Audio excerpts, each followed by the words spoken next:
Alright, how's everyone doing? Welcome to From Z to A, Alphabetical Interviews with Zach Anderson. I am Zach Anderson. Today we are here at Sage Sound Studios for the 43rd edition of Monsters of Acoustic Rock, and I am joined by Saltwater Man. Hello, how are you? Alright, so thank you so much for being on the show. I'm going to ask you the difficult questions as long as it has something to do with your name. Sure. So we'll start with S. What is your songwriting process? Do you tend to start with music or lyrics, melody? Does it vary song to song? I guess it varies song to song. Pretty much, if I have an idea throughout the day, I'll sit down with the acoustic guitar and start singing, and if it comes out good enough, I'll work it into a song. I could usually tell within the first, minute or two if it's going to be worth keeping or not. Right. And then, if I have a good idea, it'll stick around and I'll work on it and, write a couple more lyrics, and if I feel it's good enough, then we got a song. But mostly it's just about day-to-day observations and, if something strikes me, then I'll write it. But usually a combo of the guitar is involved. So, excellent. All right. Now, if you could play a gig with any other act in the world at any venue in the world, who would it be with and where would it be? Act and venue. Let's see. Well, I guess maybe since Ginger Baker just died and my uncle saw Cream at the Royal Albert Hall, I would pick that venue. I hear that's a pretty sick place.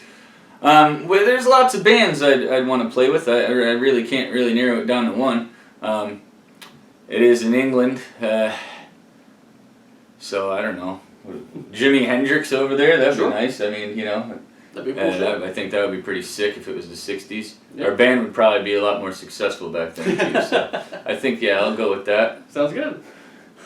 Now, when coming up with a set list, do you tend to meticulously plan it out ahead of time, or do you improvise? Do you change it up on the fly depending on how people react to certain songs? It depends on the show.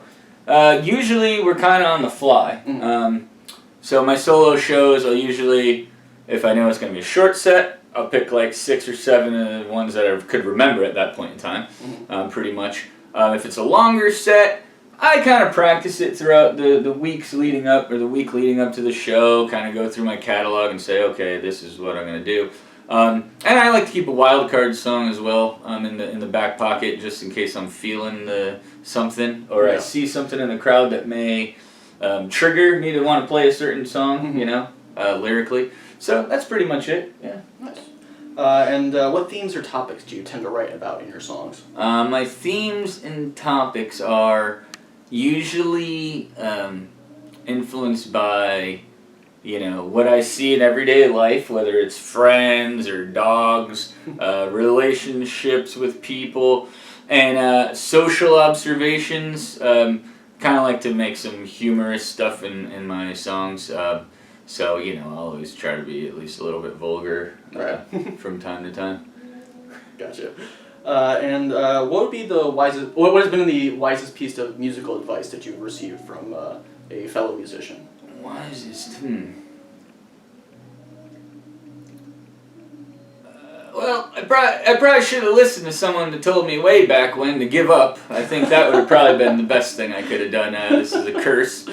Here, the Saltwater Man still playing music after all these years. But it's nice. Hey, I just like to play. So, and most people will say, keep on rocking. So that's pretty much what I do. There you go.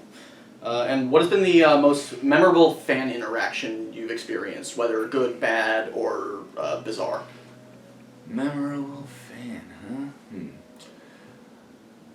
Well, one guy come up to me and talked after a show about our other guitar players' guitar skills. I think I enjoyed that. I typically play the guitar and vocals, but our lead guitar player, Johnny Fingers, really shreds faces with his Les Pauls that he has, and usually we're getting, man, that kid's a good guitar player, So one guy really loved it. He asked me about my Rickenbacker guitar, and he's like, oh, that's a cool guitar, man. And then like 2 seconds later, he just switched it up. And he's like, but your other dude plays those Les Pauls, man. And I'm like, yeah, he does. And I'd rather talk about other people than myself, so that worked out well for me, I gotcha. And I like to end all my interviews with 3 interesting or random facts about yourself that many people may not know. Let's see. Okay, well, German Shepherds are the best dog in the world. You can't change my mind on that, so there's one.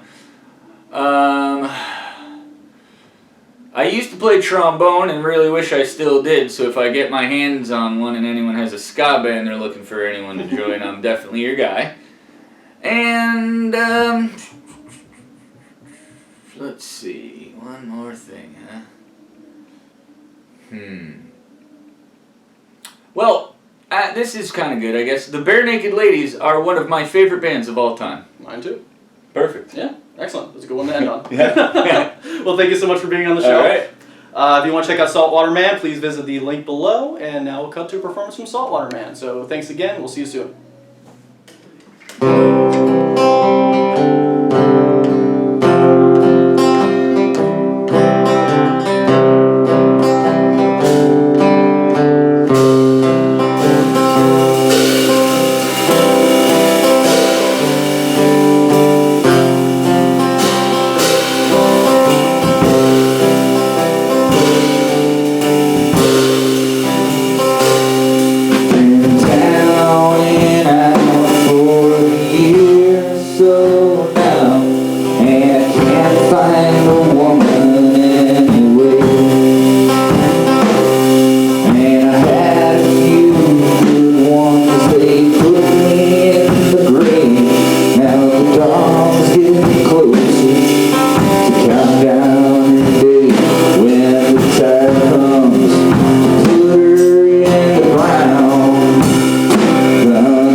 But at the end